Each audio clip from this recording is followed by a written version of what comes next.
Hi kids, Pastor Josh here with the final Christmas Bible story in our little series here. Now we finished last time with Jesus being recognized by Simeon and Anna in the temple, and then his family went back to Bethlehem. Now that's an important detail because Jesus had more visitors coming to see him. Now, when Jesus was born, God didn't just send the angels to let the shepherds know that he had arrived. He set a special sign to let the whole world know that something amazing had happened. He set a brand new star in the sky. And there were people who took notice of this.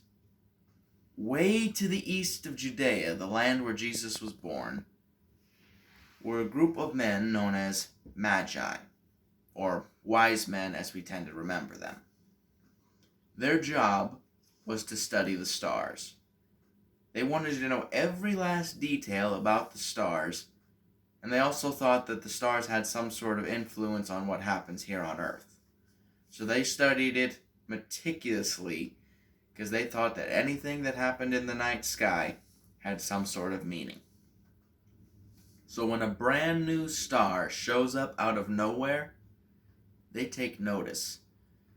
They pore over every sky map, every chart, every scroll they have, trying to find out what the significance of this brand new star is. And that's when they find it.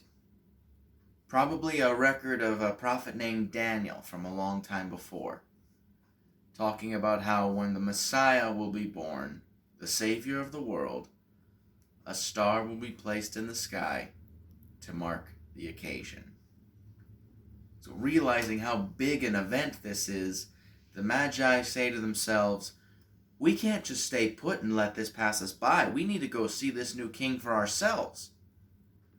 So they probably load up their caravan of camels with gifts for the new king, and they head out. Now, we usually expect at least 3 wise men, because there was 3 gifts that the Bible records. Truth is, though, there could have been more than just the 3 of them. We don't know for sure. Needless to say, though, when they finally arrive in Jerusalem, the capital of Judea, it's a big deal. Especially for them, because they've probably taken anywhere up to 2 years to even reach Judea from where they're from. But since they don't have the knowledge of prophets like Isaiah and Micah, who told that the Messiah would be born in Bethlehem, they go to the grandest city in Judea, which is Jerusalem, to the palace of the guy in charge, a man named Herod. History remembers him as Herod the Great, because he's known for building a lot of stuff. It probably would have been better to remember him, though, as Herod the Crazy, because that's exactly what this man was. Now, the Romans had a policy of trying to set up someone local who was loyal to them as a client king in a given area after they took it over. For Judea, that guy was Herod. Herod was not popular because he was a tyrant. He served Rome loyally, that's for sure. But the people of Judea, he was very harsh with. Anyone being a threat to his kingdom, well, he had a tendency to make sure that they wound up dead. This man so wanted to keep control of the power he was given, he was willing to even kill his own family if he thought they were a threat. Now that's messed up. That's how messed up this man was. So imagine what happened when this group of wise men come all the way from the east and say they want to meet the newborn king of the Jews. And it's not Herod. He about throws a fit. But after sending them away so that he can consult with the priests and the scribes and the people who might know this information, he himself learns about what the prophet Micah said about the Messiah being born in Bethlehem. And he gets a very evil idea. He calls the Magi back and says, "We've looked over our records. According to our prophecies, the Messiah you're looking for will be born in Bethlehem, just a few miles south of here. So please go find this child, and then come back and let me know where he is, so that I too may go and worship him." That was the last thing on Herod's mind, though. His plan was, as soon as he got word of where this kid was to have him killed. The wise men, not knowing about Herod's plot, left for Bethlehem. And when they found the child, it was one of the greatest days of their lives.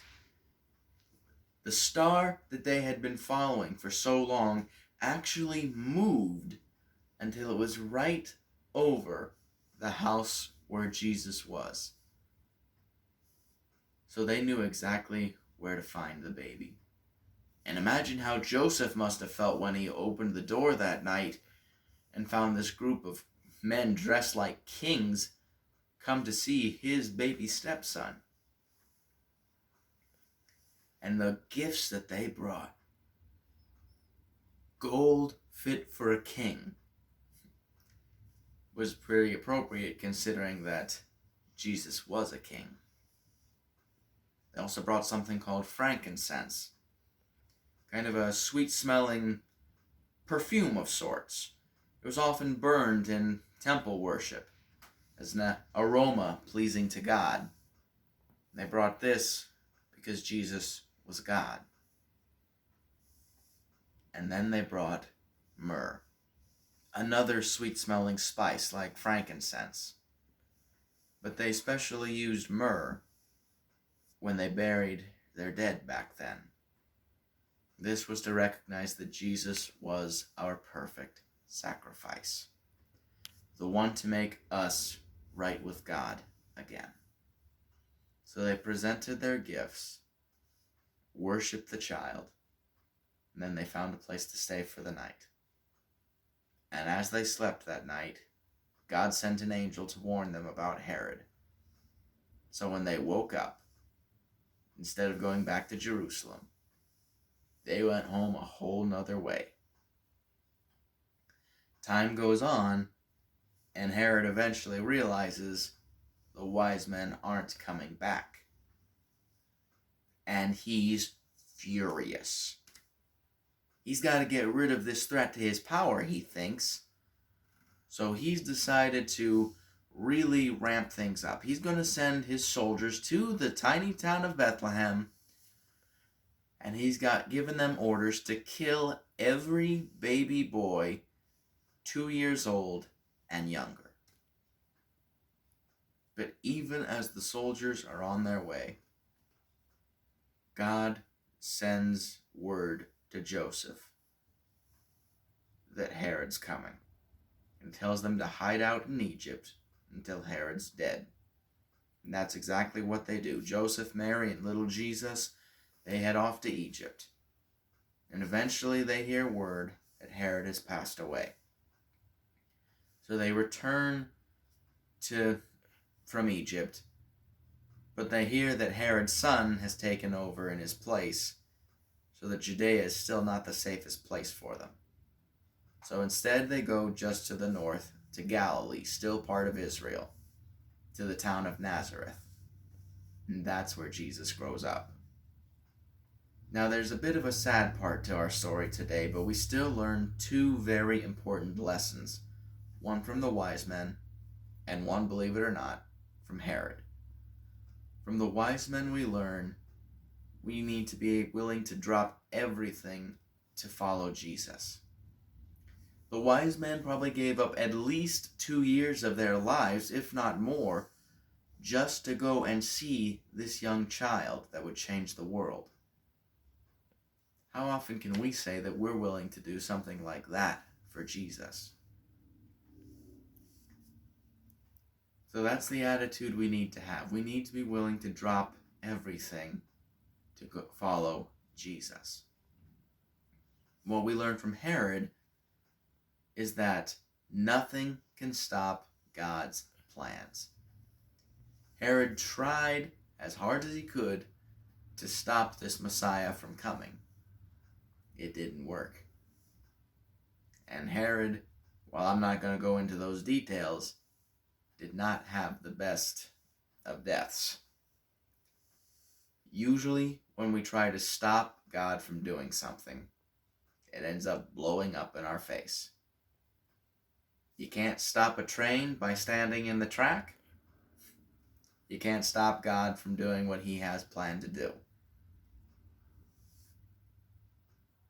So that's something to take comfort in, though, because God's plans are never to harm us, but to help us. He wants to raise us up out of the bad situations we're in. And when God sets his mind to something, you can bet your boots it's gonna happen.